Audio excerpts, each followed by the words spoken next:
torcedor nas arquibancadas de Franca, ou um torcedor apaixonado nas arquibancadas de Franca, que é minha terra natal, né? E como bom francano, a gente acaba carregando o basquete para onde vai, esse paixão e esse amor.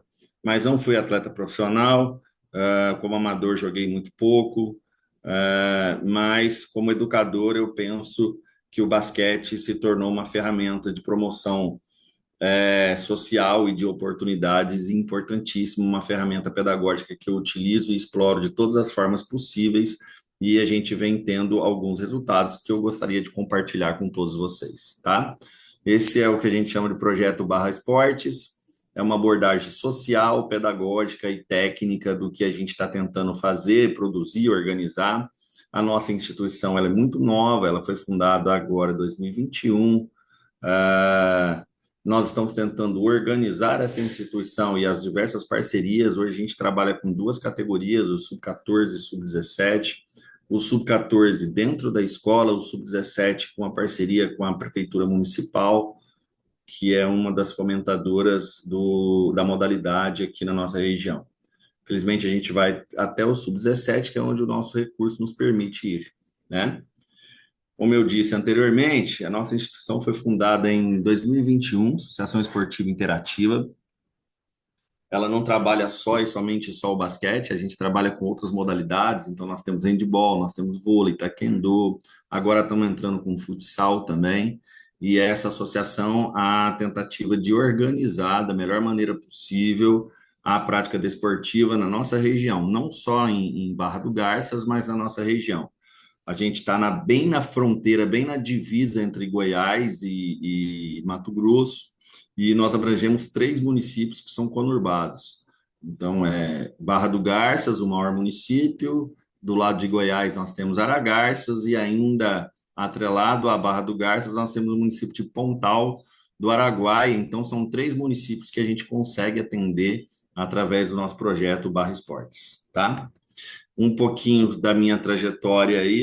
Na verdade, eu sou formado em história, sou formado em filosofia, eu atuo como professor já há 20 anos, trabalhei em todos os níveis de formação, desde o ensino fundamental 2 até o ensino superior, e a educação física entrou na minha vida já quando eu estava imerso nesse mundo do basquete, mergulhado em projetos sociais, e eu trouxe um pouco dessa minha expertise, dessa minha experiência e tudo que eu vivenciei em Jussara, Goiás, eu trouxe para Barra do Garças para tentar somar aqui junto com o professor Ivan.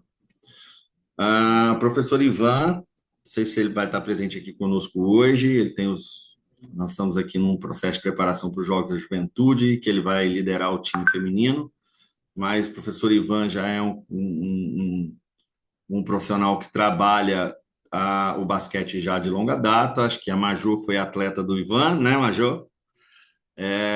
Professor de educação física, especialista em fisiologia do esporte, do exercício, é dono de academia, um empresário de sucesso e um apaixonado por basquete e parceiro. Foi técnico de seleção mato-grossense, ainda é técnico da seleção mato-grossense. Esse ano ele vai ser técnico da seleção mato-grossense nos Jogos da Juventude, e então é um parceiro de longa data. Bom, vamos lá. Desporto escolar é uma abordagem social, e eu acho que é fundamental que a gente fale um pouquinho sobre esses aspectos sociais da prática do basquetebol, e isso não pode, em momento algum, sair da nossa dimensão de atuação. Para isso, eu vou chamar a gente para fazer um pouquinho uma reflexão, uma coisa rápida aqui, depois eu deixo aberto para a gente discutir essas questões. A política desportiva e clubes sociais no Brasil.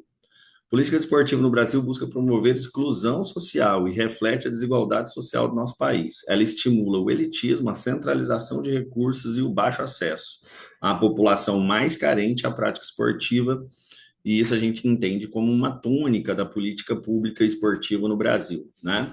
Ela está concentrada na mão dos clubes, e nós também, como uma instituição privada, não estamos isentos dessa política esportiva, nós estamos imersos nela, não tem como a gente escapar, mas a gente acredita que talvez a gente pudesse ter uma relação mais intimista entre desporto e a prática desportiva e a escola. Só para que a gente tenha uma noção, hoje nós temos em torno, estudo da Larissa Galati, em torno de 2,5 milhões de atletas registrados em todas as modalidades, categorias, excetuando o futebol. Eu deixo o futebol fora porque ele é um fenômeno à parte, né? Concentração de recursos, dos 11 mil clubes sociais, 70% estão na região sudeste. Eu trago aqui alguns valores de acesso a esses clubes para que a gente tenha uma dimensão de que realmente a prática esportiva no Brasil ela é para uma elite, ela é excludente e ela não atende àquela população mais carente que mais necessita do desporto como promoção social, né? E eu trago para a gente aqui uma pequena reflexão, né? E se? Eu ainda coloco na minha apresentação, e se? Façamos uma reflexão. O Brasil encerrou sua participação na última edição dos Jogos Olímpicos na 20ª posição, com 3 ouros, 7 bronzes, aliás, 7 pratas e 10 bronzes, sob os auspícios dessa política desportiva excludente. E se pudesse mudar essa política e oferecer formação esportiva dentro das escolas, como já acontece nas principais potências olímpicas do mundo, né? São 178 mil escolas, 47 milhões de estudantes matriculados. Então, esse seria o universo de possibilidades de descoberta de novos talentos. E isso acontece não só para o basquete, mas a gente tem que pensar no âmbito de todos os esportes olímpicos, né? São 2.457 instituições de ensino superior, com 9,9 milhões de estudantes. Então, se a gente pudesse fazer um redirecionamento da política desportiva nacional e vincular ela mesmo ao ambiente escolar, a gente poderia aí ter o garimpo de talentos, não só para o basquete, mas para todas as modalidades olímpicas, que colocaria a gente aí entre as 3 ou 4 maiores potências olímpicas do planeta, né? A gente sai de um universo de 2,5 milhões de atletas para um universo de 47 milhões de possibilidades. Isso fica como uma reflexão para que a gente pense sobre esses números e mais adiante abre-se uma discussão sobre política desportiva, porque eu acho isso extremamente importante e fundamental para a gente entender o esporte enquanto fenômeno nacional, né? Bom, uh, os desafios socioculturais e o ecossistema do desporto é uma outra discussão, uma outra reflexão que a gente traz. A prática de esportes no Brasil enfrenta desafios socioculturais. A Barra do Garças, Aragarças e Pontal do Araguaia está completamente inserido nesse contexto das dificuldades do ecossistema do esporte em si. E eu trago 3 pontos de reflexão para a gente poder fazer uma breve discussão aqui. Quais são esses 3 pontos de reflexão? Primeiro, falta de recursos, investimentos limitados em instalações e equipamentos. Infelizmente, hoje, o acesso ao dinheiro para a prática desportiva via CBC é muito difícil. Ele valoriza muito mais os clubes sociais que têm um grande aporte financeiro e que acabam captando boa parte desses recursos nacionais, o que dificulta o acesso de pequenas instituições como a gente de ter acesso, né? Ali você precisa comprovar ser dono de terreno, ter condições de fazer a prática e que acaba inviabilizando muito para a gente e facilitando muito para clubes de maior aporte financeiro, né? As desigualdades sociais, então eu vou trazer um exemplo claro, o Major que conhece a nossa cidade, né? Então a gente pensa em meninos que moram na Vila Maria, uma das nossas periferias aqui mais carentes, de que maneira esses meninos vão conseguir acessar transporte, um tênis, um uniforme para que ele possa praticar o desporto nas regiões centrais da cidade. Então, isso é uma dificuldade que a gente enfrenta e a gente entende que isso ainda é uma carência e uma dificuldade que nós enfrentamos, né? O acesso desigual à prática esportiva. Uma viagem que a gente vai fazer, o menino precisa almoçar, às vezes a gente não tem o recurso para poder pagar, e às vezes a gente tem que dividir, tirar do próprio bolso, e aí limita a participação de alguns garotos, e isso para mim é uma tristeza profunda quando você tem que negar a participação de um menino por falta de condições, né? E a gente, às vezes, coloca o nosso carro seis, sete, oito crianças para poder dar carona de alguma forma para que esse menino possa ter o acesso. E isso são só um dos elementos da exclusão social, da desigualdade de acesso, né, à prática esportiva.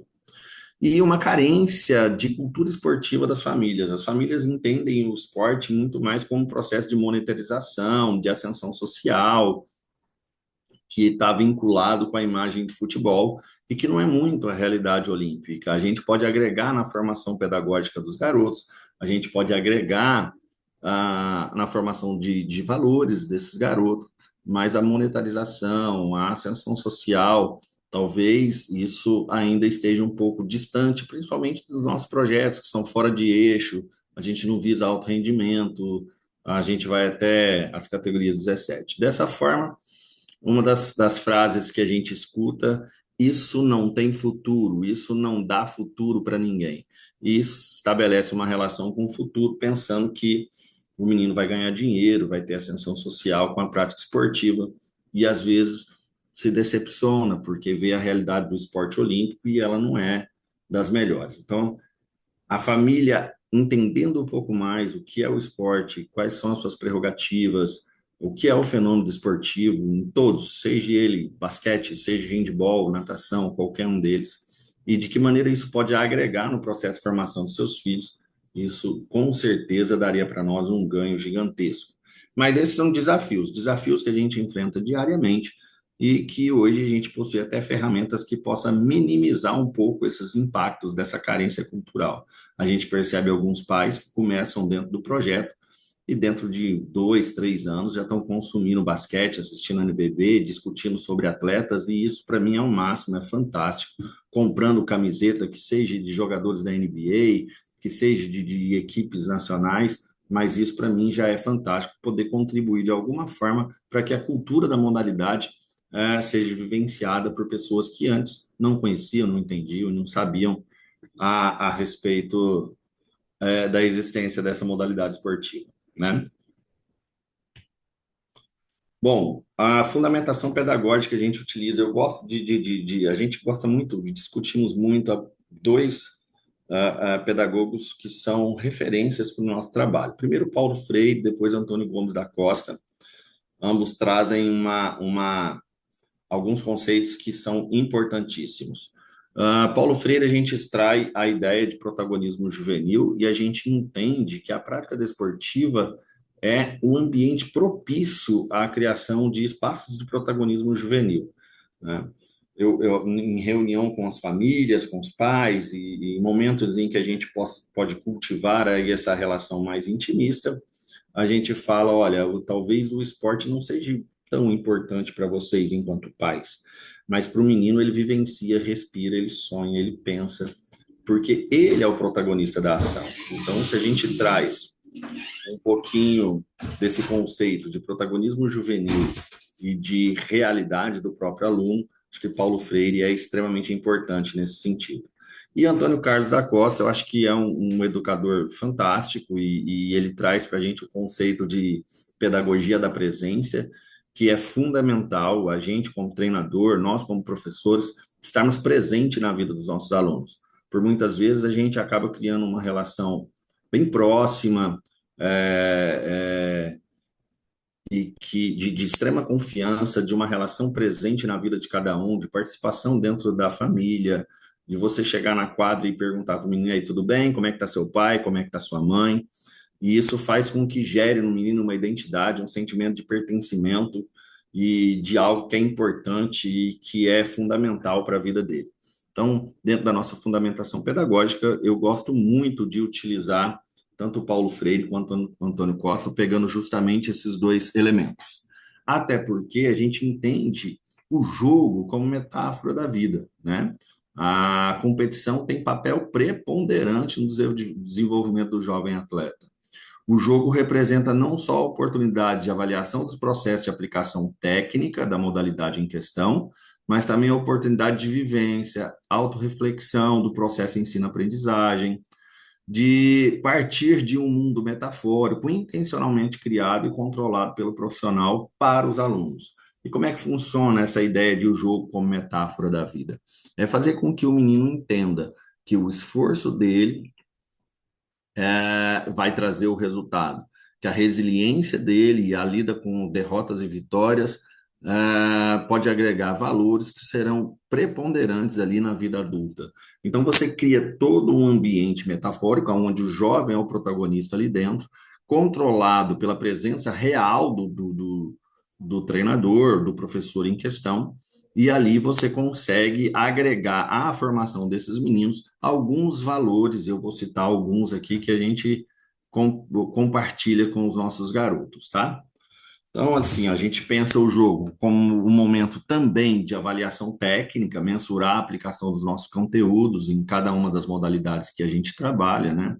Oportunidade de vivências, viagem, experiências interpessoais dos jovens alunos. É fantástico você ver um menino de 12, 13 anos viajando pela primeira vez, tendo a oportunidade de ter o seu próprio dinheiro, de comprar o seu lanche na estrada de maneira autônoma, independente. Isso é criar espaços onde o jovem passa a ser protagonista. Não é a mãe que vai fazer isso, é ele próprio que vai lá comprar.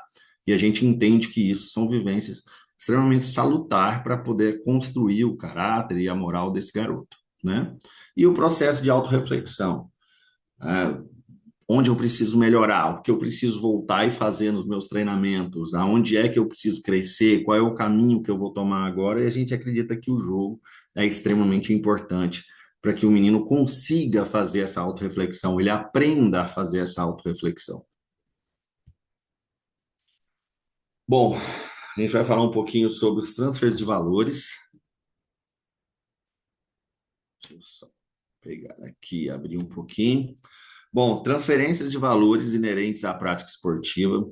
Isso aí a gente entende a importância da gente conseguir criar esse mundo metafórico, né, essa realidade controlada, e dentro desse mundo metafórico, dentro dessa realidade controlada, a gente vai agregando alguns valores que a gente acredita ser positivo para a formação desse indivíduo, né? E desenvolvimento de valores, de comportamentos que devem ser constantemente revisitados, que devem ser constantemente revistos, para que a gente tenha o máximo de sucesso possível no processo de formação desses jovens. Bom, quais são os valores almejados, né? Quais são os valores que nós almejamos aqui dentro do nosso projeto? Claro, são inúmeros valores que a gente pode agregar, mas quais aqueles que a gente acha que seja mais interessante para a nossa aplicação dentro do nosso projeto? Espírito colaborativo, a gente entender que o basquete pode oferecer uma visão real da importância do espírito colaborativo. Dentro de quadra, ninguém trabalha sozinho, a gente trabalha em equipe, o companheiro precisa entender a necessidade de trabalhar com o outro. Identidade e disciplina são alguns dos elementos que a gente trabalha e entende como valores. Cada um deles pensado, ó, valor do espírito colaborativo, trabalho em equipe. E aí eu trago algumas reflexões que a gente pode fazer. Basquete como um jogo coletivo. Cada qual exerce uma função dentro da equipe. Entendimento de que o meu trabalho depende do trabalho do meu colega. E uma força conjunta em um mesmo objetivo. Isso são elementos preponderantes para a gente desenvolver nesses garotos esse valor do espírito colaborativo. Quando a gente fala de identidade, a gente está falando sobre pertencer a algo que seja mais importante do que a minha existência. A gente pega um pouquinho lá as teorias de Vygotsky e Piaget, a gente percebe que os meninos nessa faixa etária entre 10 e 17 anos, que estão formando as suas consciências, formando as suas mentalidades, eles têm uma tendência a enxergar o mundo a partir dos olhos dele. Quando a gente oferece o basquete, o desporto, quando a gente oferece a prática esportiva como forma de desenvolvimento pedagógico do ser, ele começa a entender que o basquete é para além da própria existência, né? É algo muito importante. E ele compartilha esse sentimento junto com os colegas que fazem parte do time, né? E passa gerações e gerações, e quando a gente às vezes forma uma geração completa de garotos, eles acabam nunca mais esquecendo e sendo amplamente influenciados por essa identidade que a gente construiu.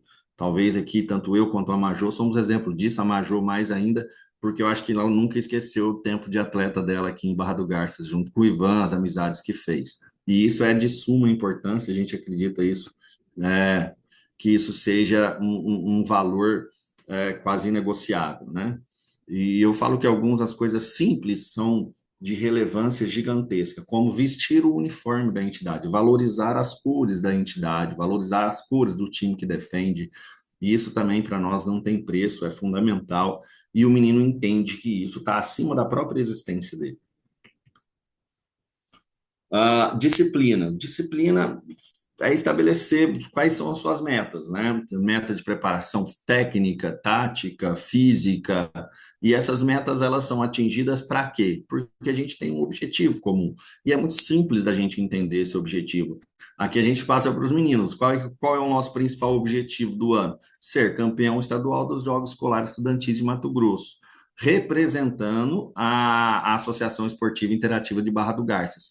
Esse é a nossa principal objetivo. E se você consegue estabelecer isso com os meninos e mostrar para eles a importância dessas metas para alcançar esse objetivo, pontos de sucesso. Eu trago também alguns elementos que eu considero apêndices, valores que eu considero apêndices, e sim, tão importante quanto aqueles. E eles figuram em torno daqueles outros, né? Quais são esses valores adjacentes que eu trabalho junto com os meninos? O primeiro, resiliência, né? Fazer com que o garoto entenda que a derrota não representa outra coisa senão a vontade de voltar para casa e melhorar, e continuar com o processo para que eu possa corrigir aquela ideia de autorreflexão, para que eu possa me corrigir e voltar melhor. A tendência é que a gente consiga isso, tá? Humildade. A vitória é um estado momentâneo, e isso é fantástico quando o garoto aprende. Estava sentado no ônibus voltando de uma competição em que a gente tinha acabado de ganhar o título, e o meu filho, de 12 anos, 13 anos, sentado ao meu lado, disse: pai, a gente foi campeão ontem, hoje a gente já não é campeão de mais nada. Vamos voltar para casa porque a gente precisa treinar para o próximo. E aí, isso para mim é uma lição de humildade muito grande. A gente tem que saber que ganhar é uma coisa raríssima. A gente vai perder muito mais do que ganhar. Então, a gente precisa dessa humildade de entender que a vitória é só um estado momentâneo e que ela não representa muita coisa, a não ser que a gente precisa voltar para casa, porque amanhã tem outra competição, né? E paixão. Estudo na vida, eu pego aí as falas do Humberto Maturana, né? Se a gente não tiver paixão, né, um neurocientista chileno muito importante, se a gente não tem paixão, se a gente não tem amor por aquilo, se a gente não tem entrega por aquilo, se a gente não ensina um menino a se apaixonar pelo basquete, o processo é muito difícil, né? Ainda mais quando a gente passa ali dos 18 aos 22 anos, que talvez para mim, na minha opinião, seja o momento mais difícil, né? Onde 90% dos meninos, dos nossos talentos, se perdem se não tiver essa paixão muito clara, muito evidente, essa entrega muito grande, porque muitas vezes o basquete, quando ele vai se tornando próximo do profissional, ele nem retorna tanto. Então, o que nos mantém é a nossa paixão, é a nossa alma, nosso fogo, e isso para mim é fundamental, e eu trabalho isso como um valor adjacente junto com os nossos alunos. Bom, agora vamos para a parte mais técnica da minha apresentação. Eu quero dizer que, primeiro, antes da gente entrar nessa parte mais técnica, eu quero dizer o tanto que é complexo o processo de planejamento, periodização, nossa distribuição de cargas, sequenciamento de conteúdos, porque a gente ainda enfrenta desafios. Tudo que eu vou mostrar aqui, a gente está tentando aprender. Então, ano a ano, a gente aprende um pouco mais, ano a ano, a gente tenta melhorar um pouco mais o nosso trabalho porque é muito difícil. Primeiro que a gente não vive só do basquete. Infelizmente, a gente precisa trabalhar em mil e outras coisas, então nos falta tempo. Se a gente tivesse condição de viver só por conta da modalidade, se a gente tivesse um plano de carreira ou algo assim, com certeza facilitaria muito a gente ter um controle, um planejamento mais adequado. Mas não é essa a nossa realidade. Eu tenho que trabalhar 40 horas numa escola de tempo integral e fazer mais 20 horas de basquete que realmente acaba com as horas do meu dia e a minha esposa de vez em quando ainda briga comigo, fala, e eu? sobra o quê para mim? Eu falei, você aprende a gostar de basquete e vem me ajudar, porque é o que nos resta. E ela tá junto, ela é parceira, né? E aqui, acho que aqui em casa todo mundo vive e respira basquete. Meu filho jogou, minha filha jogou, hoje é mesária, meu caçula ainda joga, eu sou técnico, minha esposa foi técnica, hoje é mesária também. Então, todo mundo acaba vivendo e respirando basquete, porque infelizmente isso consome o nosso tempo de tal maneira que, se a gente não se encontrar dentro da quadra, acaba que a gente fica carente em outras partes da nossa vida, né? Eu costumo falar muito que o basquete suga tanto tempo da gente que o dia que o meu pai se recuperou de um câncer, ele deu uma festa para a família para falar, tô livre, eu não pude estar presente porque eu estava em competição. Então a gente acaba tendo que abdicar de muita coisa em função do basquete e às vezes a gente nem consegue entregar tudo aquilo que a gente acha perfeito. Então, quando eu for falar aqui, se a gente está ajustando muitas coisas, a gente precisa melhorar muitas coisas, mas a gente entende que está num caminho bacana, positivo, e vai ser um prazer poder compartilhar isso tudo com vocês. Vamos lá. Essa aqui é uma planilha. Eu trouxe essa planilha aqui para a gente tentar entender. Primeiro, quando a gente vai falar sobre planejamento, distribuição de cargas, a gente tem que estabelecer um vetor. Qual é o vetor de controle que eu estabeleci quando a gente teve acesso a essa planilha, tá? O vetor que a gente estabelece é o tempo. Tempo em horas, tempo em minutos. Então, a gente consegue sequenciar todos os conteúdos que a gente tem que aplicar para os meninos nas suas diversas modalidades.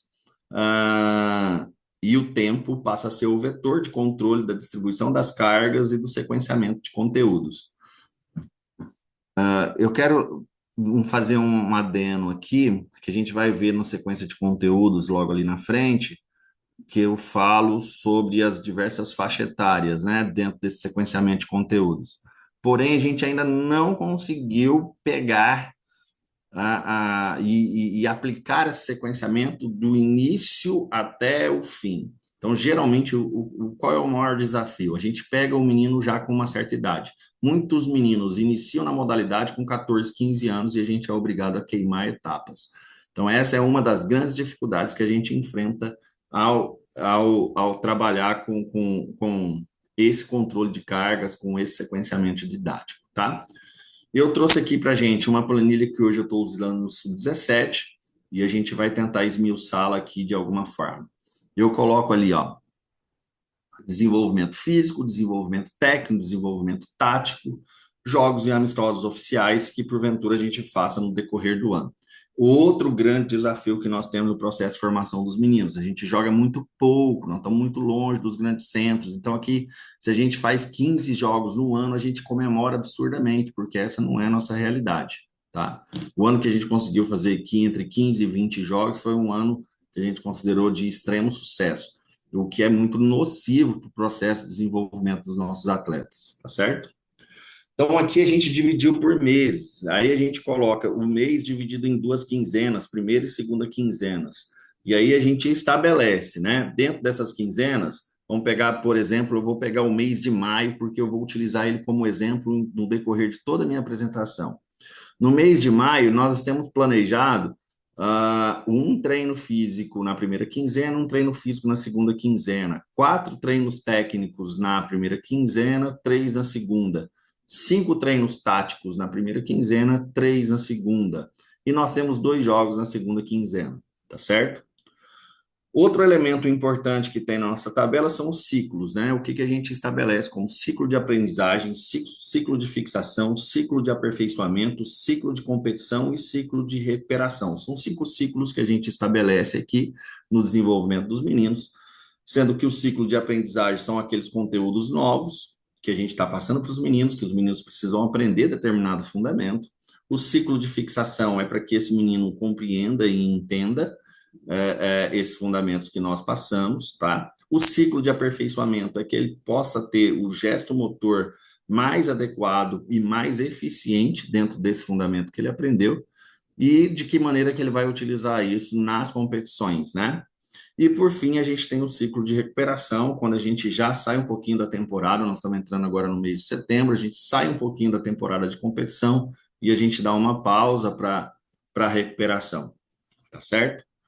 Atenção nessas cores verde, vermelho e azul e cinza e amarelo, porque essas cores vão estar presentes lá na frente quando a gente for falar no nosso planejamento e mensurar o tempo que nós determinamos como cada um desses fundamentos que nós vamos passar em cada um desses ciclos, se é ciclo de aprendizagem, se é ciclo de fixação, se é aperfeiçoamento, tá certo?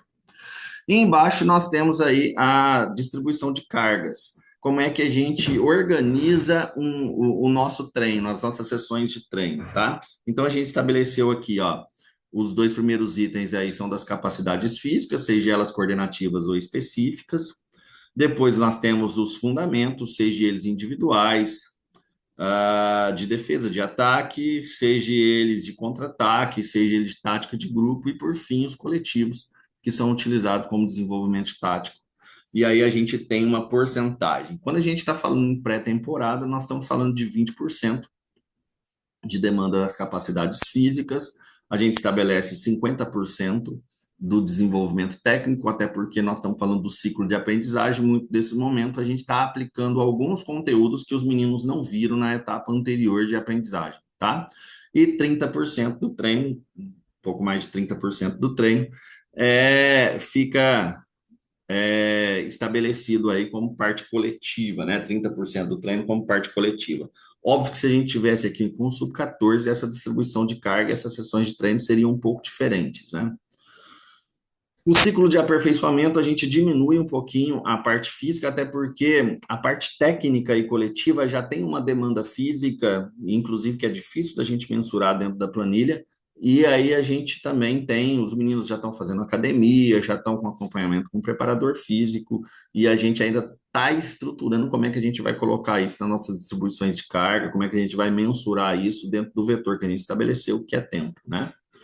E aí a gente diminui também um pouquinho a parte técnica, porque a gente está num período de fixação dos elementos técnicos que nós passamos para os meninos e aumentamos a parte coletiva.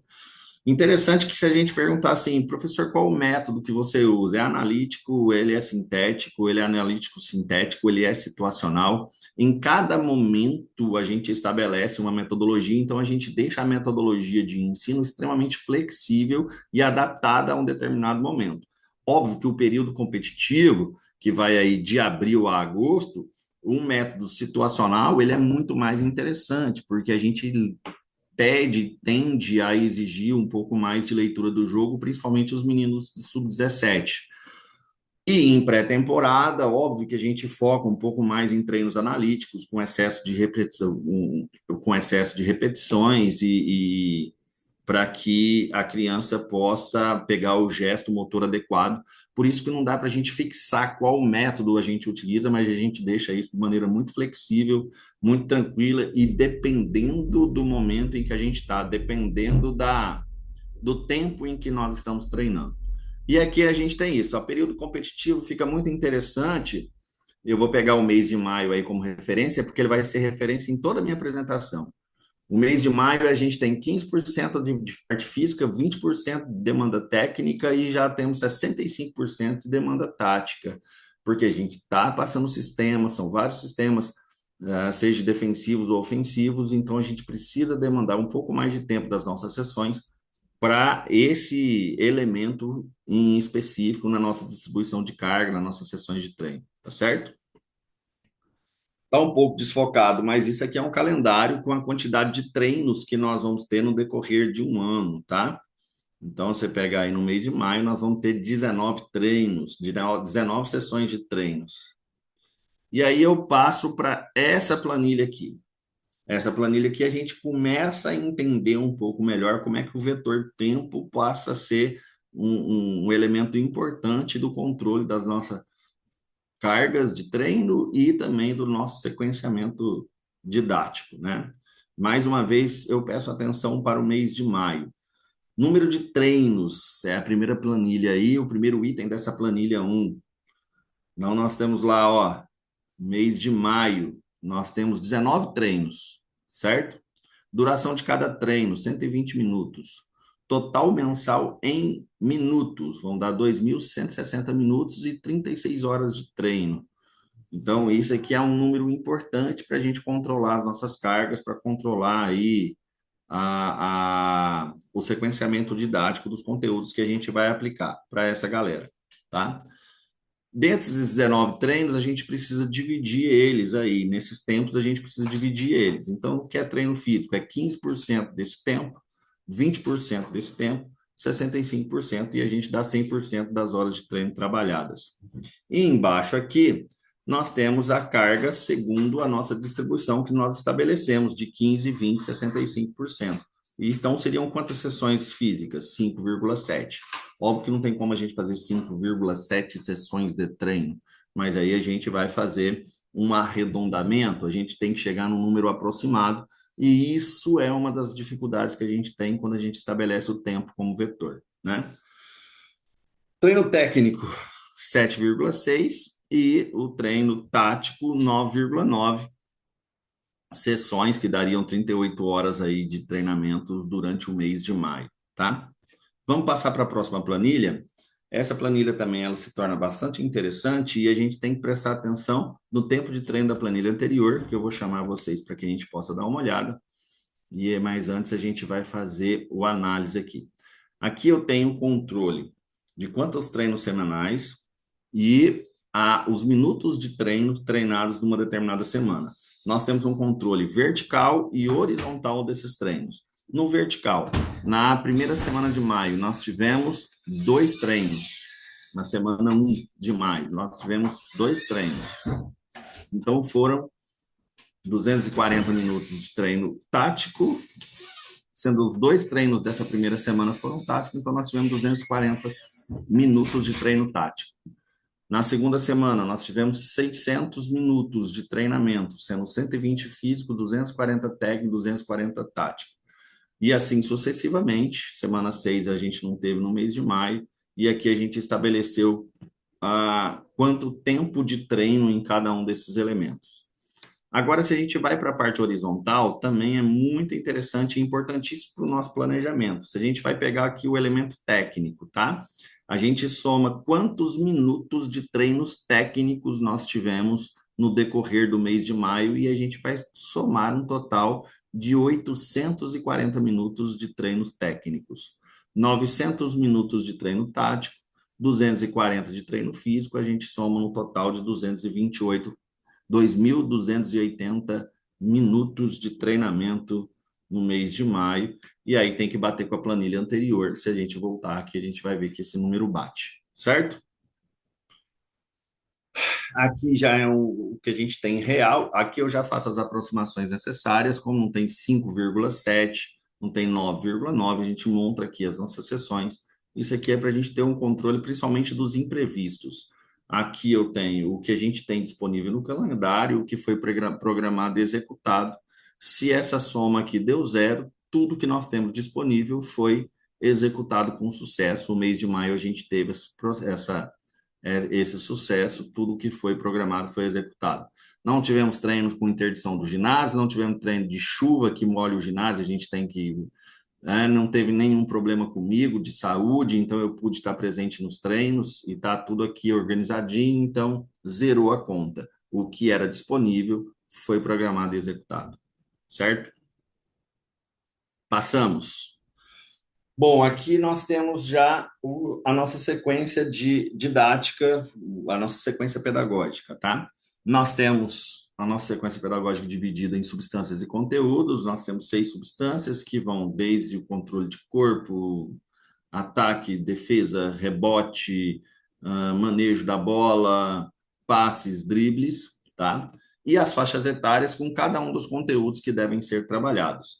Eu não vou me ater muito, mas a gente pensa essa sequência didática de 6 a 8 anos como um primeiro estágio, e aí a aplicação dos conceitos de mini basquete seria muito interessante até essa aqui, e a gente vai até o 18 a 19 anos, onde todos esses conteúdos, todas essas substâncias, seus respectivos conteúdos, já devem ser dominados pelo garoto que queira dar continuidade aí na sua carreira, tá certo? Dentro da nossa sequência de pedagógica, aí nós temos aí como substâncias principais, controle de corpo, manejo da bola, dribles e saídas, vocês podem reparar com todos os seus conteúdos, tá? Diversos tipos de dribles, diversos tipos de saídas, diversos tipos de passes, diversos tipos de arremessos e finalizações, né? Cada um desses conteúdos relacionados à substância, arremesso e finalização. Rebote ofensivo, rebote defensivo, as defesas e os diversos tipos de defesa em suas respectivas faixas etárias.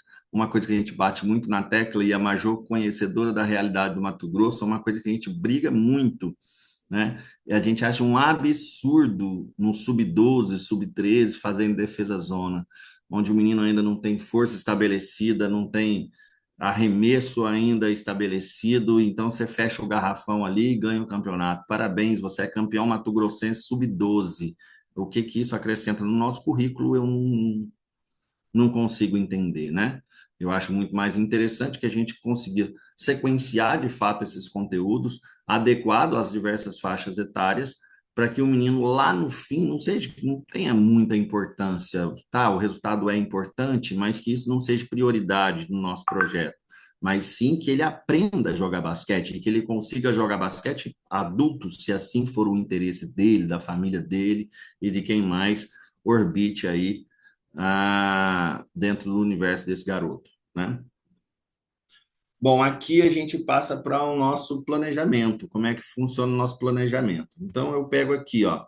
Eu trouxe como exemplo, esse mesmo esquema eu tenho ele, tanto para o desenvolvimento tático, quanto para o desenvolvimento físico, mas eu trouxe como exemplo o desenvolvimento técnico, o sequenciamento de didático que nós fazemos dentro do planejamento técnico que a gente gosta de trabalhar. Então, primeiro aqui, então nós temos controle do corpo. Então, quando a gente pega corrida para frente, para trás, deslocamento lateral, corrida, mudança de ritmo, isso aí o menino com 17 anos, ele já precisa saber, ele tem que estar apto a desenvolver essas capacidades. Então, eu nem mensuro aqui, porque ficaria impossível da gente mensurar isso, né? Deixa eu só mudar aqui para trazer para vocês a melhor maneira possível. Então, vamos ver aqui, ó. O que que é que eu acrescentei para os meninos do sub-17 e os nascidos no ano de 2009? Finta em backdoor. Está intimamente relacionado com o sistema tático que eu estou montando. Então, eu preciso que ele tenha uma quantidade de tempo na fase de aprendizado. Depois eu preciso que ele tenha uma quantidade de tempo dentro da fase de fixação e que ele utilize isso na fase de competição e no aperfeiçoamento dessa técnica do backdoor, trazendo isso como um elemento. A tríplice ameaça, né? Muita gente fala que a tríplice ameaça, pela velocidade que o basquete está assumindo neste momento, o basquete moderno, que ele é um fundamento em desuso. Eu concordo entre aspas. Se a gente está falando de NBA, sim. Se a gente está falando de Euroleague, sim. Mas o meu garoto aqui em Mato Grosso, ele precisa aprender a técnica de tríplice ameaça, porque a gente não sabe se ele vai jogar na NBA, então a finta de arremesso, passe e corte, para mim é fundamental que ele tenha essa técnica, que ele compreenda isso. E depois, quando ele se desenvolver e estiver jogando um adulto profissional, e se for atleta da NBA, aí sim ele pode abandonar isso e achar. Mas eu acho extremamente importante, a gente dedica um tempo para que o menino, nessa faixa etária, aperfeiçoe a utilização da tríplice ameaça. E a gente pode reparar que a gente vai ter a mesma coisa com as diversas substâncias. Vamos pegar manejo de bola, né? E aí a gente passa a ter o controle da quantidade de tempo que foi utilizado para cada uma desses conteúdos que nós aplicamos dentro de cada uma dessas substâncias. E aí eu passo aqui, ó, e a gente vai para defesa, dribles e saídas, a gente vai para passe, e eu consigo mensurar quanto tempo eu trabalhei cada um desses conteúdos dentro de cada uma dessas substâncias. Aí eu tenho rebote, eu tenho os processos de finalização. Por exemplo, o ano passado eu vi que meu time tinha muita dificuldade de jogar contra a zona porque a gente não matava bola. E aqui no Mato Grosso a gente ainda usa muito na base defesa zona, que eu também não acho muito certo, mas é a nossa realidade, o que a gente enfrenta aqui. Então, eu gastei muito tempo com os meninos, tentando estabilizar e melhorar de alguma forma os arremessos. Então, a gente vai ver aqui, ó, que eu gastei aí em arremessos diversos bastante tempo. Então, é um dos fundamentos que eu mais trabalhei nesse primeiro momento, nesse ano, junto com os meninos. E aqui eu tenho uma coisa muito interessante, que é o controle em minutos de cada uma dessas substâncias. O que que foi de aprendizagem, o que que foi de fixação, o que que foi de aperfeiçoamento. Se vocês repararem bem, o tempo que eu demandei de trabalho técnico em cada uma dessas substâncias com os meninos são de 842 minutos. E aí, se me permitem retornar um pouquinho para que a gente tenha isso. E quanto é que estava no meu planejamento? 840 minutos. Quer dizer que eu excedi o meu planejamento em 2 minutos. Eu considero isso como uma margem de erro muito bacana, tranquilo, né? Diante da complexidade de se utilizar essa planilha, principalmente na escassez de tempo, de dificuldades e tudo mais, tá? Bom,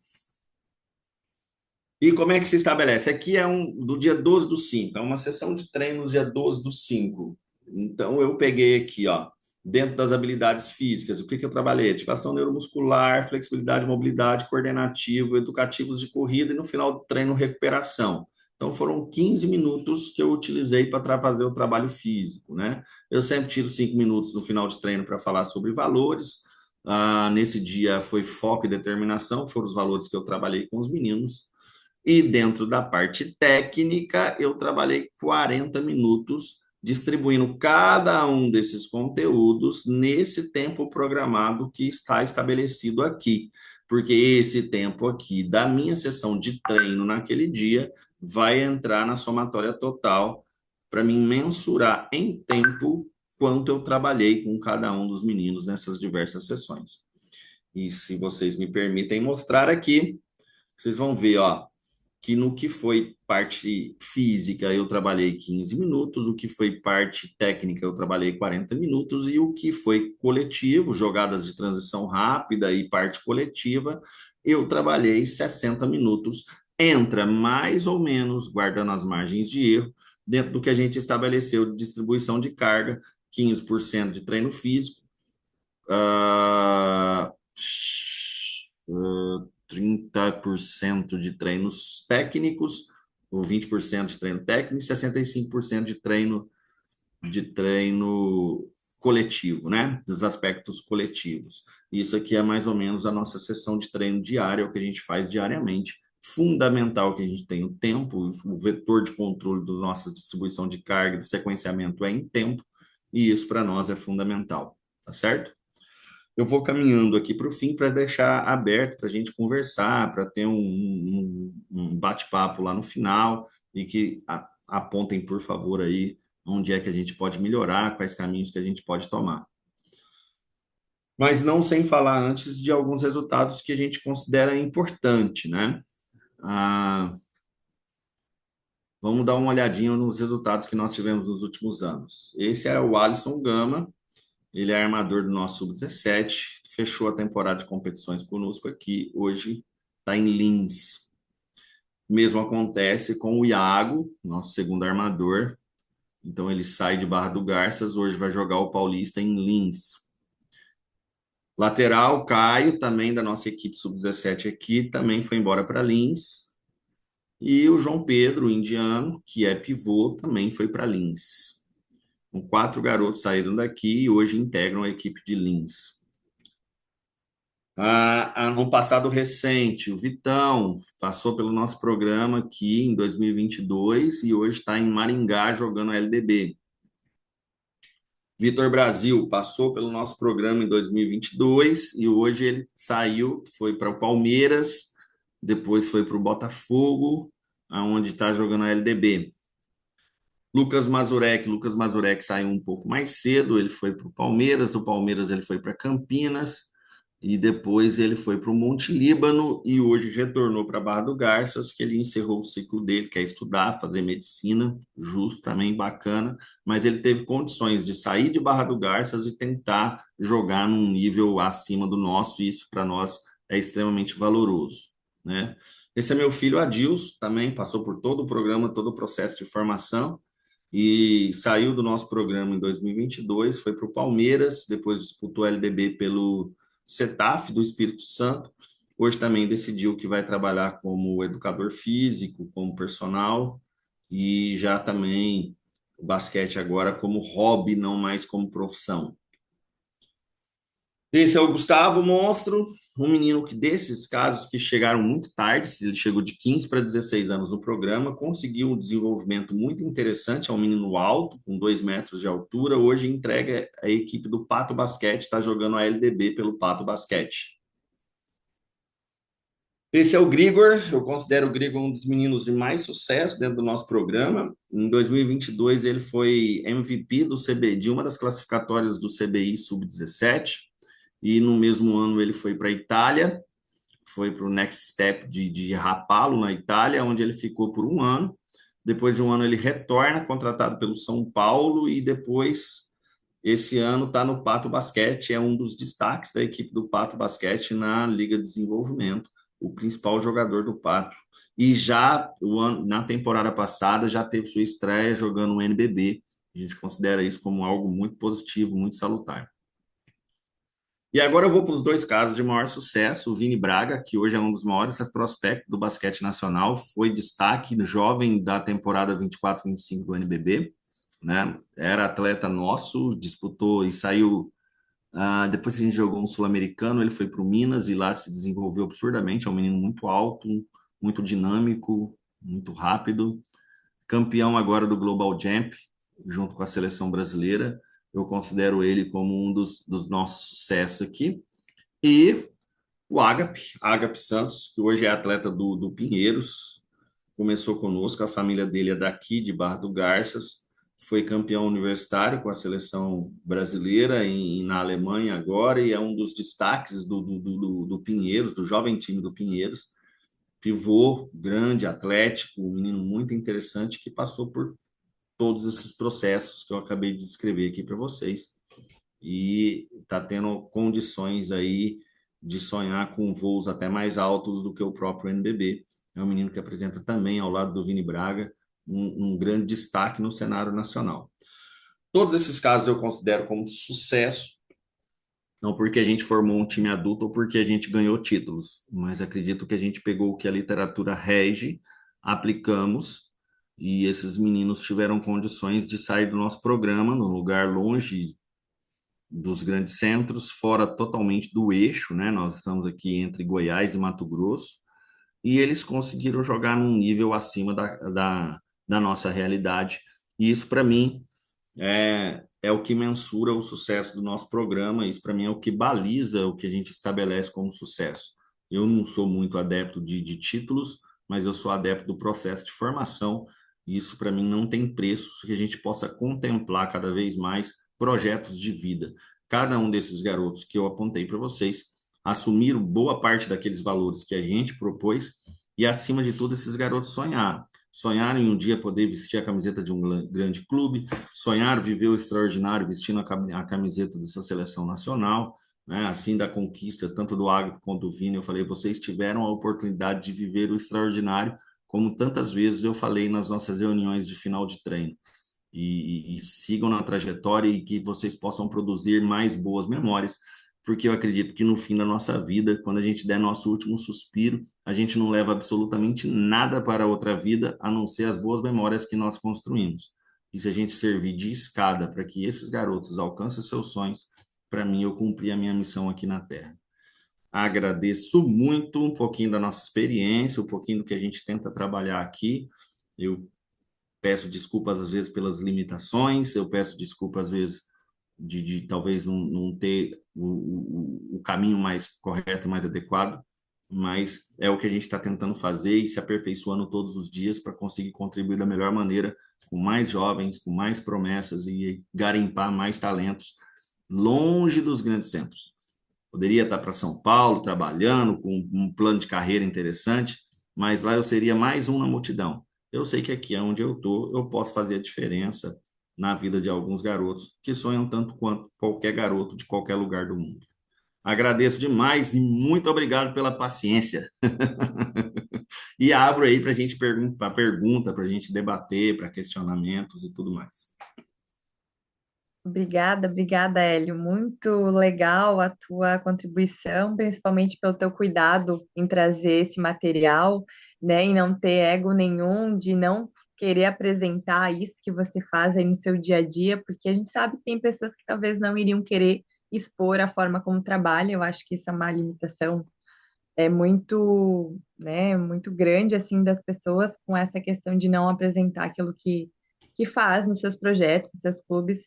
E a gente te agradece muito por você abrir, né, toda essa parte metodológica, principalmente, e abrir as portas aí do teu projeto para a gente.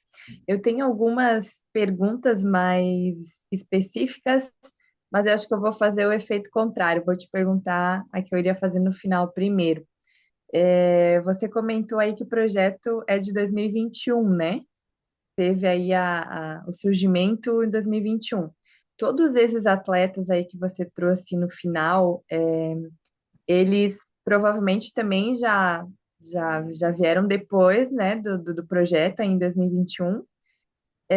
E eu queria saber o que tu talvez poderia destacar, que tu acha mais relevante, que eu digo que o teu projeto ele é um projeto de sucesso, porque olha, né, o tanto de meninos que tu fez, é, né, galgar e buscar outros locais, outros espaços, grandes centros, como tu falou, e em tão pouco tempo, né, se a gente for reparar em 2021 a 2025, se foi agora atualmente que eles chegaram aí nesses grandes clubes, o que que tu acha que é um diferencial do teu projeto para que acontecesse isso em pouco tempo, né?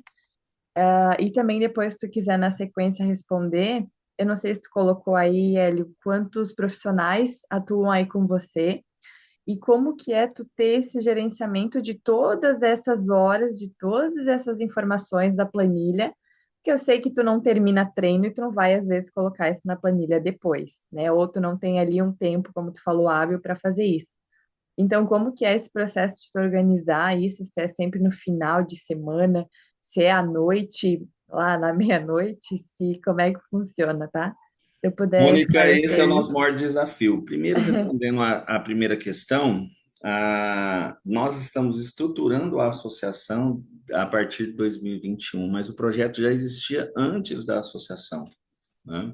Então, boa parte desses garotos aí passaram por esse processo, por essa metodologia, mas sem estar estruturado em torno de uma instituição estabelecida juridicamente, com CNPJ, com tudo certinho, tá?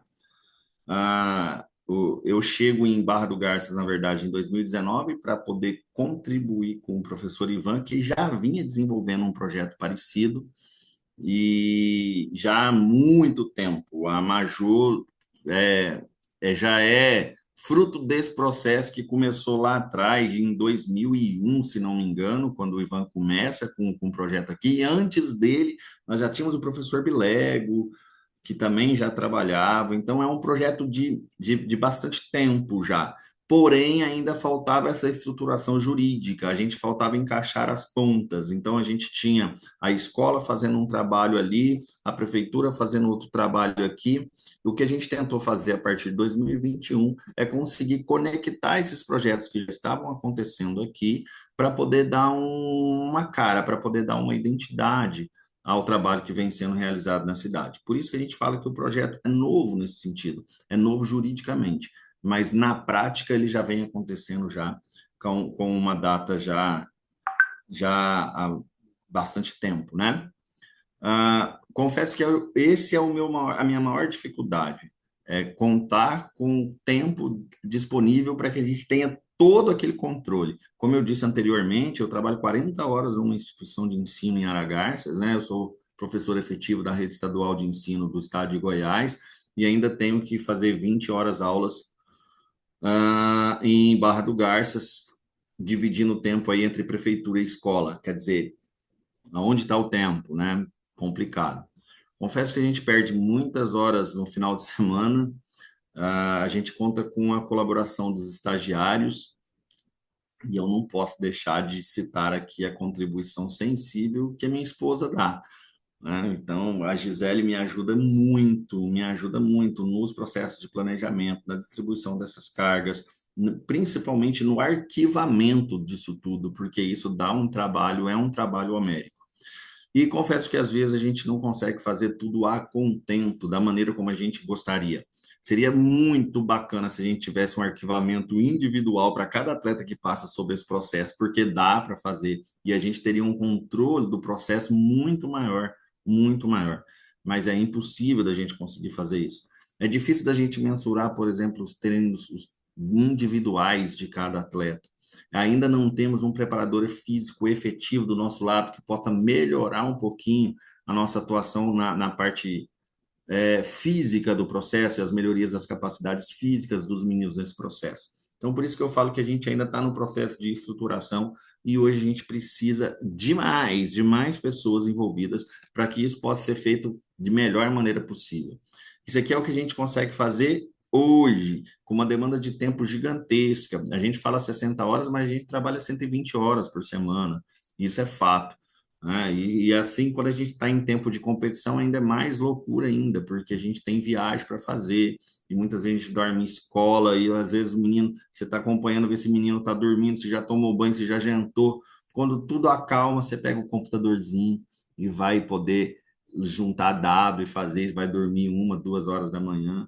Então, isso consome muito da gente, né? E aí a gente precisa. Hoje a gente está fazendo uma parceria muito importante com a Univar, e aí ela está oferecendo os estagiários que contribuem consideravelmente para a gente conseguir fazer o arquivamento desses dados e ter esse controle mais específico.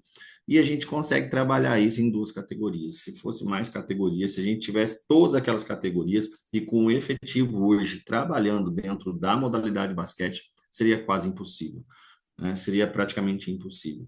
Então, esses são os ajustes que a gente precisa fazer. Perfeito, entendi, Hélio. Aqui na minha cabeça vocês já estavam. E também não tem feminino, né? Não tem, é só masculino, né? Tem feminino. Ah, tem feminino? Tem feminino. O feminino agora é um projeto recente. Antes, tanto eu quanto o Ivan trabalhávamos com masculino, cada um em sua categoria. E aí, para acrescentar o, o feminino e a gente contemplar as garotas, né, que tinha uma demanda grande de meninas procurando, né? A própria Maria Clara do Ivan estava solicitando, fala, pai, você joga, não vai me ensinar a jogar basquete?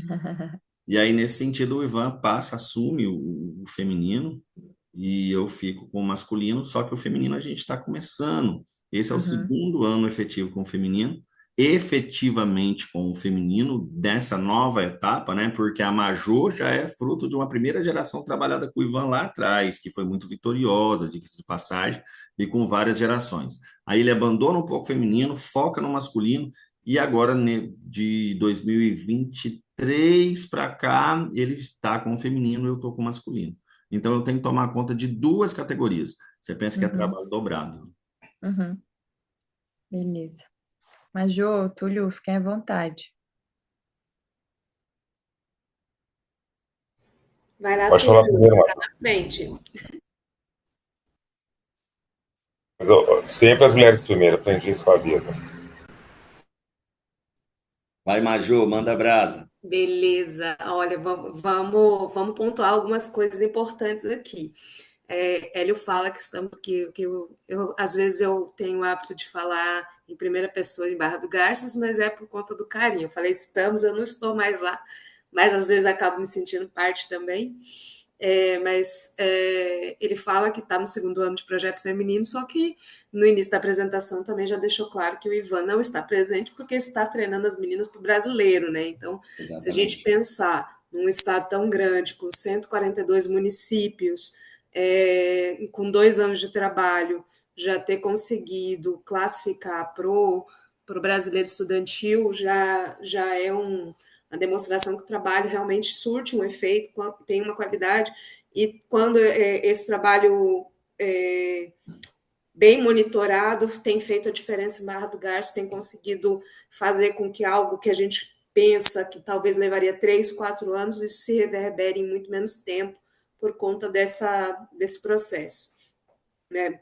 Acho que é importante ficar também na gravação alguns detalhes. A gente está falando de um município que é no centro do nosso país, está fora do eixo que a gente conhece de basquetebol, que a gente sabe onde estão a maioria dos times. O que o Hélio fala é muito verdade. A gente comemora quando joga 15 vezes no ano. Então, imagina, a gente está falando de alguns times fazem isso no mês, ou em 2 meses. Então, isso é muito relativo. Para você ter uma noção, eu gostei, achei bacana quando eu vi os meninos com uniforme de Pontal do Araguaia, porque a gente consegue ter, talvez, meninos no Pontal e meninos em Barra, e consegue fazer aí uma, alguns processos de amistosos, alguns processos de competir um contra o outro. Mas a gente está falando de uma realidade que até pouco tempo a gente tinha, apesar de terem 3 cidades, não eram vários times, né? Eram apenas um time, apenas uma quantidade que não dava para a gente fazer várias competições. A gente está falando de uma realidade que a cidade que tem basquete mais próxima é 200 quilômetros, seria Água Boa. Eu falo para o lado de Mato Grosso, né? Pro lado de Goiás talvez seja um pouco mais perto ali, Jussara Major, já tem. as pessoas não conseguem compreender, mas se eu sair daqui para jogar em Alta Floresta, são 1.600 quilômetros dentro do estado. Gente, é 1.600 quilômetros dentro do estado.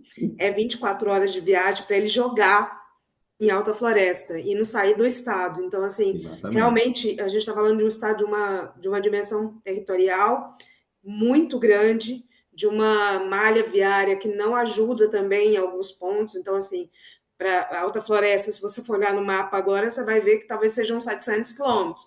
Mas para que eles possam ir, eles têm que vir até Cuiabá, ou seja, descer todo o estado, e depois subir para o Nortão, porque não tem asfalto ali entre os 700 quilômetros que Não tem ligariam mais conexão. fácil, né?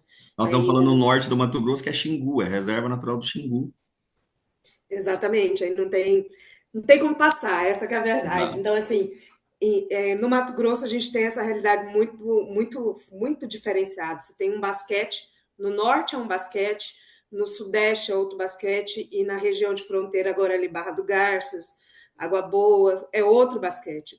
Você vê diferença no jeito de jogar, no jeito de tratar.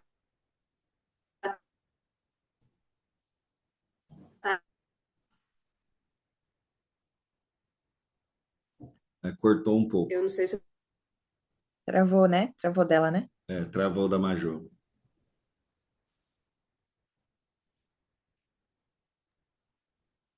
Mônica, mas você está entendendo a dificuldade de fazer basquete nesse lugar? Sim, então agora que eu, aproveitando que deu esse corte, Ah, só para perdi falar a ali com conexão. você, Hélio, sobre o primeiro que a gente teve, a primeira edição, o professor do projeto agora, que me fugiu o nome, mais do Rio Grande do Sul, ele tinha falado justamente isso. E olha que Rio Grande do Sul, comparado com Mato Grosso, talvez não, né, não seja sim. também, né, tão grande.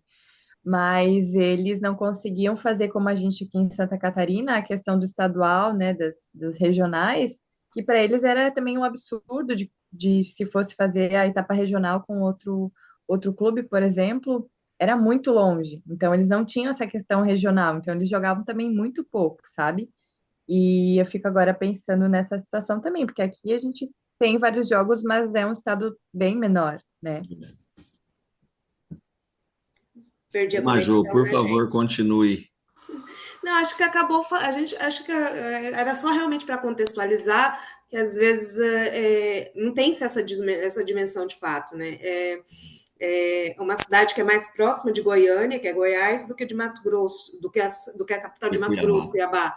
Então, assim, muitas vezes é um time que joga muito fora do estado, quando tem esses amistosos, e não joga com o próprio estado. Então, quando vai para jogar com o estado, é um pouco diferente, sente uma resistência Interessante. de arbitragem, uma É, resistência de entrar no meio, sabe? Aquela galera ali da região interessante, Major. araguaia. Interessante você falar isso, porque tanto Barra do Garças, Água Boa e Querência, que é a nossa regional aqui do Vale nós não estamos jogando o federado em Mato Grosso, nós solicitamos a nossa filiação em Goiás, então a gente joga o campeonato goiano. Porque é mais perto e mais É barato para mais eles perto irem e para mais Goiás barato do do que que virem para jogar no Mato Mato Grosso. Grosso. Exatamente. E aí isso faz com que, por exemplo, quando eles precisem representar Mato Grosso, tem uma certa resistência da federação, porque aí é um pessoal que não está conosco. Tem-se uma diferença em arbitragem. A arbitragem de Goiás é muito diferente da arbitragem de Mato Grosso, até porque os árbitros em Goiás já trabalham muito também no NBB, já trabalham em campeonatos mais da região do eixo do basquetebol do nosso país, e os de Mato Grosso são mais trabalham mais para cá, tem pouca, não vou dizer que tem pouca vivência para lá, porque na verdade a gente tem algumas pessoas que estão se destacando também. Mas, em geral, no volume geral, a gente tem uma diferença muito grande. Os meninos sentem muito, que aí eles não conseguem entender o que é falta num lugar, o que não é falta no outro, e isso dá uma diferença muito grande e vai reverberar no trabalho também que é feito. Era mais nesse sentido, era realmente para situar todo esse processo de uma cidade onde ela está, para que a gente consiga compreender também, além das dificuldades técnicas, táticas do próprio treino, eu acho que talvez o estado de Mato Grosso, uma das maiores dificuldades é realmente a questão logística, a questão da distância até das pessoas, porque como eu estou muito distante das pessoas, eu também não tenho muita ligação do técnico de Barra com o técnico de uma cidade do norte, eles têm uma dificuldade até nessa interação também. Mas Joyce, você falou uma coisa importante aí, falou, são 2 anos, o Ivan traz 2 resultados positivos, foi campeão estadual o ano passado, campeão estadual esse ano. Então é bicampeão estadual. Mas isso também é fruto de algo que eu não trouxe aqui para a apresentação, que são as escolinhas, né? Então existem as escolinhas e esses talentos são garimpados dentro das escolinhas. O Ivan está com uma escolinha em Nova Barra que possui hoje 110 meninos. Tudo no processo de iniciação, 2 encontros na semana, né? Uma coisa vai puxando a outra aqui. Eu vou deixar tu falar também, senão daqui a pouco nós estamos conversando, só nós dois aqui. Verdade. Mas o que me deixa um pouco triste, e isso é uma verdade que a gente traz também, sem querer em nenhum minuto tirar o mérito do Ivan, tirar o mérito de vocês, do trabalho que vocês realizam, mas isso também é uma forma da gente ver o quanto o basquete feminino também não está produzindo tanto, fazendo tanto, né? Uma pessoa que chegue, monte um trabalho, mesmo que seja um ótimo trabalho, a gente vê que ela já consiga resultados tão grandes para um estado assim, a gente também percebe que os demais também talvez estão deixando a desejar no esporte feminino. Infelizmente, eu fico muito triste com isso, né? Eu tive a oportunidade de iniciar.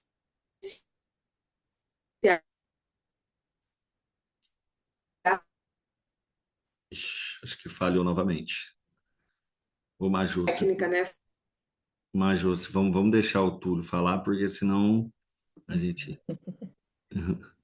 Ai, que pena. Posso então? Por favor, Túlio. Posso falar então, Major? Acho que a Major travou. Acho que ela voltou aí, ó.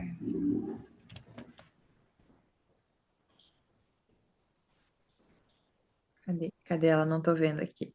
Voltou? Voltou. Posso falar então, Major?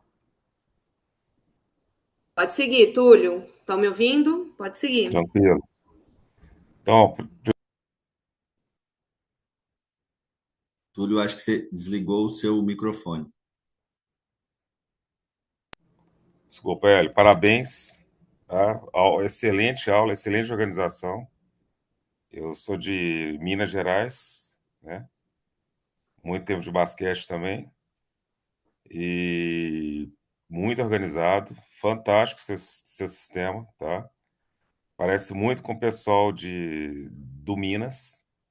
Hoje, a organização que eu vejo, só o Minas de Ginástica, agora o Olímpico também tem aqui em BH, os alunos de porque a gente segue todos os treinadores daqui. Em relação à distância, sim, é muito difícil a situação de sua, mas tem lugar que é muito pior. O Amazonas, por exemplo, onde eu treinava lá, que era TFE, as crianças, para a gente conseguir chegar na capital quando tem os jogos, são Nossa Senhora, quase imagina um o dia desafio. de barco. Meu Deus do céu. Então, são situações aqui no país é fora de série. Eles, o problema deles é que é 1,80 a lei gigante. Mas são histórias completamente diferentes de basquete, tudo, a gente só vai aprendendo com as dificuldades com todos. Primeiro, parabéns, adorei sua palestra, adorei seu sistema de organização de treino, só elogios com isso, né? Vou até pedir seu contato para te convidar para outras coisas. E fantástico, só tenho que te dar os parabéns, que o basquete cresça. Só duas perguntinhas. Em relação à verba, o grande problema aqui na nossa região, por exemplo, Minas Tênis e o Praia, que são clubes extremos aqui, BH e Uberlândia, tem dinheiro. Hoje, alguns clubes aqui em BH também, você tem excelente incentivo, que eles bancam os clubes. Como vocês conseguem dinheiro? A prefeitura banca? A escola banca? Túlio, muito importante a sua pergunta, cara, porque esse vai ser o dilema de qualquer projeto que a gente for perguntar qual é o dilema. E falando sobre o Minas, um abraço lá, professor Flávio Davis. E eu vou responder a sua pergunta contando uma história que nós passamos com o Flávio Davis. Nós tínhamos uma geração muito promissora, que é essa geração 2010 perdão, essa geração 2005 e 2004 e 2003, era uma geração de garotos bastante talentosos. Nós tivemos a sorte de pegar uma geração bastante talentosa e a gente ficava indignado por duas situações muito dramáticas que a gente viveu. Primeiro, o fato de que a gente jogava muito pouco. E depois, 2020, veio a pandemia. Então, quando a gente pegaria o auge dessa galera aí, 2020 veio e brecou tudo isso. E a gente falava, cara, a gente precisa pegar esses meninos, colocarem para jogar num cenário nacional, esses meninos precisam ser vistos de alguma forma. E aí nós fizemos uma loucura de entrar no Sul-Americano, que era em Campos do Jordão, hoje está ali no sul de Minas. E a gente juntou uma grana, porque para nós era muito caro, muito difícil de ir, e a gente contou com o apoio da prefeitura, contamos com o apoio da escola, e de pais de atletas, e de rifas e tudo mais, e a gente conseguiu arrecadar o dinheiro necessário, gastamos aí em torno de uns 60 mil reais, e fizemos a disputa de terceiro lugar contra o Minas Tênis Clube na categoria sub-19. Ao final do jogo, a gente acabou perdendo o jogo ali, na semifinal, na disputa de terceiro, para o professor Flávio Davis, que estava com o Minas, e perdemos ali. Foi um jogo bom, um jogo bem arrochado, e foi inclusive nesse jogo que o Vini Braga se destacou muito e acabou indo para o Minas. No final do jogo, o professor Flávio Davis mostrou interesse no Vini, e o Vini acabou indo para o Minas e se tornou o jogador que se tornou, graças a todo o processo de formação lá. E a gente falou assim, com tanta inocência, que a gente conseguiu muito dinheiro para participar, nós conseguimos 60 mil reais. E perguntamos, fizemos a mesma pergunta sua para o Flávio Davis. Ele falou: não, a gente tem lei incentivada lá, só para uniforme são 800 mil reais. Eu falei: ah, só para uniforme, né? Na nossa inocência, né? Primeira vez que a gente participa de um evento de nível nacional, assim. Mas a verba sempre é um problema. Hoje, nossa, quem mantém o projeto é a Prefeitura Municipal, juntamente com a Escola Interativa Copema. Então, quando a gente precisa de verba, são eles, mas a gente nunca deixou de recorrer à rifa, a gente nunca deixou de recorrer aos patrocínios, às pessoas que realmente colaboram, que ajudam com o projeto, com doações. Então, a gente, infelizmente, ainda sobrevive dessa realidade, tá? Inclusive, por esse motivo que nós decidimos estruturar juridicamente uma entidade para que a gente possa correr atrás de leis incentivadas, de outros programas de incentivo ao esporte, para melhorar um pouquinho a nossa atuação, para melhorar um pouquinho a nossa estrutura e fornecer o mínimo possível.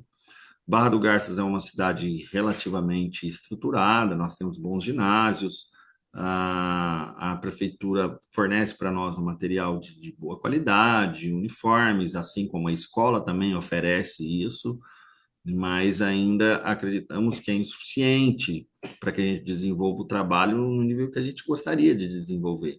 A gente precisa de mais gente participando conosco no processo, a gente precisa participar de mais competições, principalmente competições de nível nacional. A gente precisava estar afiliado aí ao CBI, disputando os brasileiros interclubes, porque são as competições que a gente poderia participar, mas ainda não é possível, ainda não temos condições. Nós tivemos uma doação do Juizado de Causas Especiais em 2022, que nos permitiu participar com um pouco mais de qualidade. Foi o ano que a gente mais jogou e mais teve sucesso. E boa parte dessa rapaziada pôde mostrar o seu trabalho, inclusive a grande parte desses meninos tiveram possibilidade de jogar e dar continuidade às suas carreiras depois que a gente teve essa participação no CBIs. Mas não conseguimos mais porque a gente não tem recurso. Então, hoje, eu falo para você, o maior dilema nosso é recurso, é captação de dinheiro, e a estruturação da entidade é para que a gente possa conseguir melhorar a captação de recursos. Mais uma pergunta aqui, na verdade, mais duas. Em relação às federações, você falou que tem problemas aqui. Tá? Agora, estou tentando, mas eu também estou aqui na da federação de Minas, que deu uma mudança muito grande. Né? E essas mudanças estão tentando ver, resumindo a história para você, vocês têm esse problema de distância. O Praia fica em Uberlândia e o resto das equipes aqui, dos federados, fica em BH. O problema é o Praia sair de Uberlândia para jogar. Ele fazia isso, mas os clubes de BH antigamente não iam. Ficava caro para Uberlândia. Para ter que ficar lá e dormir, as categorias de base, tudo. E aí eu pergunto para vocês assim, valores mesmo da federação para vocês, de arbitragem, dessas coisas, faz diferença? É caro aí? Como que vocês fazem para pagar arbitragem? Como que faz para jogar numa distância tão grande? Ou já são federados daí? Como que vocês fazem? Os Boa outros? pergunta, boa pergunta. Não é caro igual a Federação Paulista, né? Que a gente respirar na porta da Federação Paulista, a gente paga. Então, não é uma Federação Paulista, mas também não é Santa Catarina. Então, a gente é meio intermediário. Goiás, eu acredito que seja um pouco mais estruturado neste momento do que Mato Grosso. A Federação Mato Grossense ela ficou impedida de realizar eventos e de participar de qualquer coisa no cenário nacional, juridicamente, por muito tempo. Então, esse foi o primeiro ano que a federação foi liberada para poder captar recursos e organizar evento. Então, se a gente fizesse alguma coisa em Mato Grosso federado, seria porque alguma cidade bancou. Quais são as cidades que têm condição de bancar hoje? O Nortão, Sorriso, que tem uma estrutura esportiva surreal, surreal a nível nacional, né? São uma coisa assim, a Secretaria de Esporte de Sorriso tem 65 milhões, né? O basquete de base lá recebe todos os anos, cai na conta da associação R$ 400 mil, cai na conta para poder fazer basquete. Então, é uma coisa surreal. Então, todas as competições acabavam concentrando porque a própria receita da Secretaria de Esporte absorvia essas competições. Mas isso fica a 1.000 quilômetros de distância da gente. Então, para nossa participação, inviável. Esse ano, a federação conseguiu organizar um campeonato que seria um pouco mais viável, né? E, então, Goiás, eu acho que está um pouco mais estruturado por esse sentido. E como é que está funcionando esses campeonatos aqui? Eu vou falar de Goiás, que é o que a gente está participando. Hoje, Goiás está com 3 regiões. Então, nós temos uma região metropolitana, que envolve Goiânia, Aparecida, Anápolis e as cidades em torno ali. Nós temos a região sul, onde tem Rio Verde, Jataí, Quirinópolis, Mineiros, até Itumbiara, então que jogam essa região sul. E nós temos a região do Vale do Araguaia. O Vale do Araguaia são as 3 equipes do Mato Grosso, Barra, Querência e Água Boa, e mais Mozarlândia, que é do outro lado do rio, próximo daqui também. E aí funciona da seguinte maneira: a Metropolitana classificam 2 em cada categoria para disputar um Final Four no final do ano em Anápolis. E cada uma dessas regiões classificam os melhores colocados, os primeiros colocados de cada uma dessas regiões, seja Sul, seja do Araguaia. Então, a melhor do Araguaia, a melhor do Sul e os 2 melhores da Metropolitana vão fazer o Final Four que ocorre em Anápolis. Está sendo assim. Em Mato Grosso também, eles copiaram esse modelo esse ano. Então, nós tivemos um campeonato aqui no que eles chamaram de região leste. A Baixada Cuiabana teve uma. Não, foi uma região leste e uma região meio norte. E aí depois fizeram uma fase final que aconteceu em Sorriso. Também está querendo copiar este modelo para que possa gerenciar melhor os jogos. Ah, As taxas de arbitragem eu acho um pouco salgado para aquilo que a gente entrega como competição. Temos uma taxa de inscrição, mas ela é mínima, são R$ 200 para você inscrever todas as equipes. E no máximo, e no mais é isso. Eu, assim, relativamente, vou falar assim, ó, relativamente barato, porque eu acho que poderia entregar mais a nível de organização, a nível de qualidade de arbitragem, né? Daria para poder fazer um pouco mais se essas entidades tivessem um pouco mais de organização, de buscasse um pouco mais de recurso, que isentasse as equipes de alguma coisa, até o volume de participação nos órgãos federados seria maior. Eu vou citar aqui como exemplo, hoje tem uma liga metropolitana em Goiânia, que reúne lá 700 atletas, são 49 equipes, que vão desde o sub-10 até o adulto, tanto no masculino como no feminino. Boa parte dessas equipes não participam dos federados, mas participam da Liga Metropolitana. Se a gente tivesse mais ações como essa, eu tenho absoluta certeza que o volume de jogos nosso aumentaria consideravelmente. Mas o fator distância, custo, logística ainda é um grande empecilho para nós aqui. Eu Pode fazer os pontos quero, particulares depois. Muito obrigado e parabéns. Beleza? Vou Túlio. pedir seu Nossa, contato. agradeço muito tudo. Túlio, eu acho que teve uma situação que foi uma visão que o Ivan teve há um tempo atrás, que eu acho que ajudou muito também no caso de Barra do Garças, foi entender que ele precisava formar árbitros na região araguaia. Então, assim, nós passou-se por muito tempo nessa região sem árbitros. Então, trazer um árbitro de Goiânia, 450 quilômetros. Trazer um árbitro de Cuiabá, 500 quilômetros. Vocês não fazem ideia o valor das passagens. Em Mato Grosso, o ICMS é muito alto.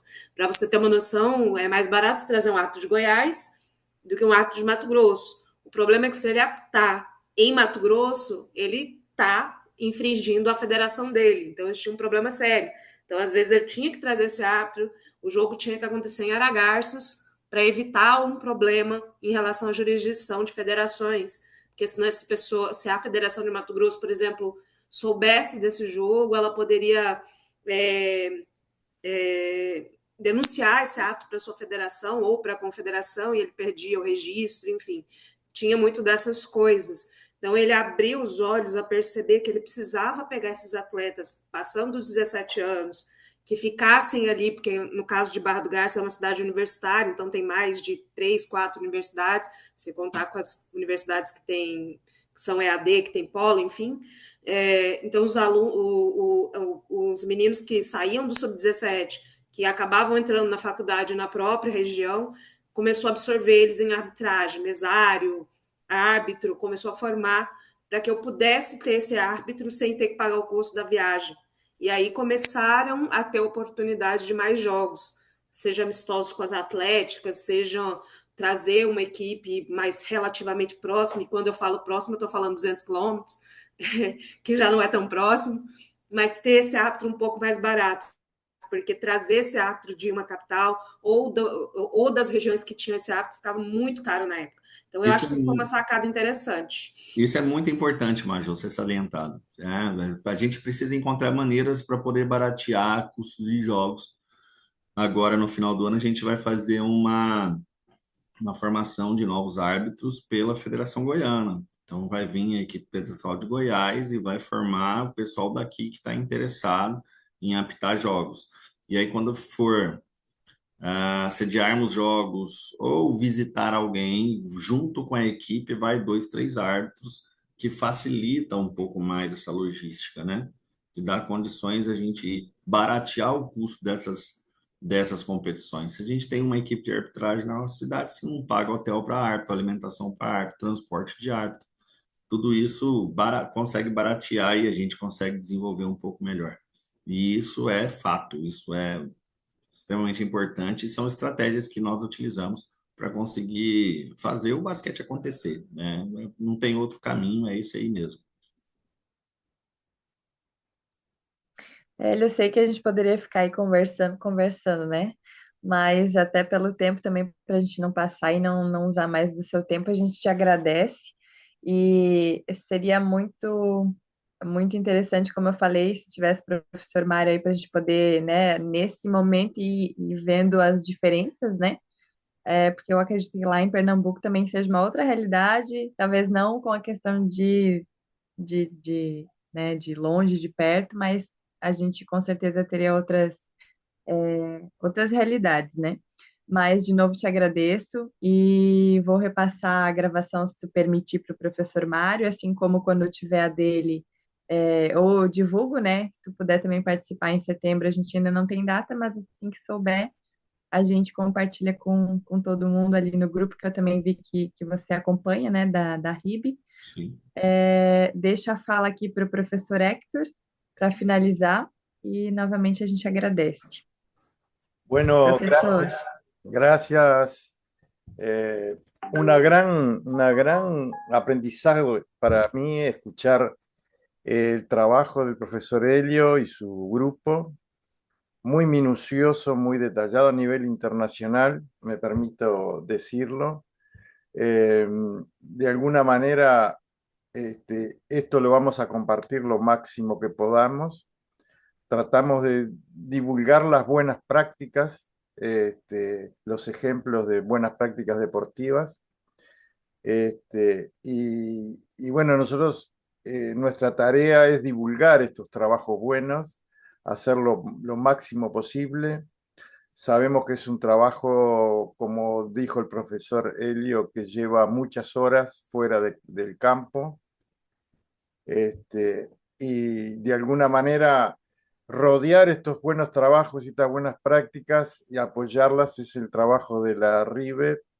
Quiero felicitarlo a él y a todo el grupo de RIBE Brasil que está llevando adelante un trabajo de registro minucioso, y nos comprometemos a difundir durante todo el año estos trabajos. Así que le agradezco mucho, mucho, mucho al equipo de RIBE Brasil, especialmente la gran participación del profesor Eli y su equipo. Así que desde Uruguay, desde la Secretaría de RIBE, felicitaciones para avenizar este trabajo.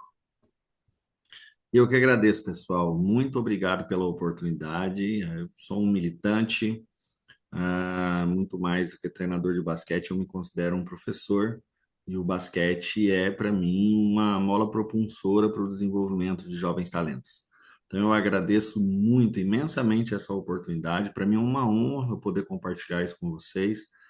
Como eu não fui um jogador de basquete, então o que a gente tenta aplicar da melhor maneira possível aquilo que versa a literatura, e graças a Deus a gente vem tendo algum resultado, algum sucesso, e isso é fruto de muito esforço, muito trabalho, gente, é muita dedicação. Essa barbicha branca conta um pouco sobre isso. Agradeço demais a todos, eu fico muito feliz de poder compartilhar.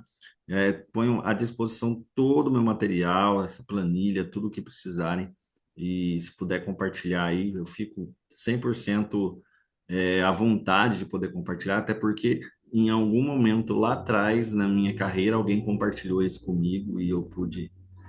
Se eu puder fazer o mesmo para quem tiver aí, tiver o interesse de ver, para mim vai ser um prazer. Ok. excelente. Obrigada, Hélio. Boa noite, pessoal. E Bueno. na próxima a gente compartilha com todos aí, que provavelmente será em setembro. Boa Valeu, noite. valeu. Muito Abração. obrigado, gente. Abraço a todos.